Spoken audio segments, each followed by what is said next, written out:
بسم الله الرحمن الرحیم. با توجه دستگیری متهم در داخل کمد متهم اقلام الکترونیک جهت ساخت انفجار، تمام آلات ساخت مواد منفجره، کارتونایی که حاوی گوگرد و سایر وسایل جهت ساخت بمب هستن.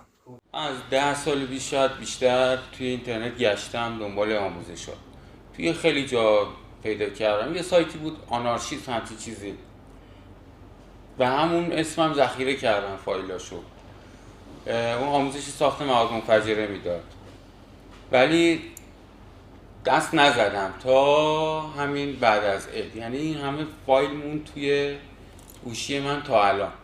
رفتم از لوازم آزمایشگاهی خریدم، اطلاعات میگرفتم که تمرین کنم اون وسایل انفجاری رو درست کنم.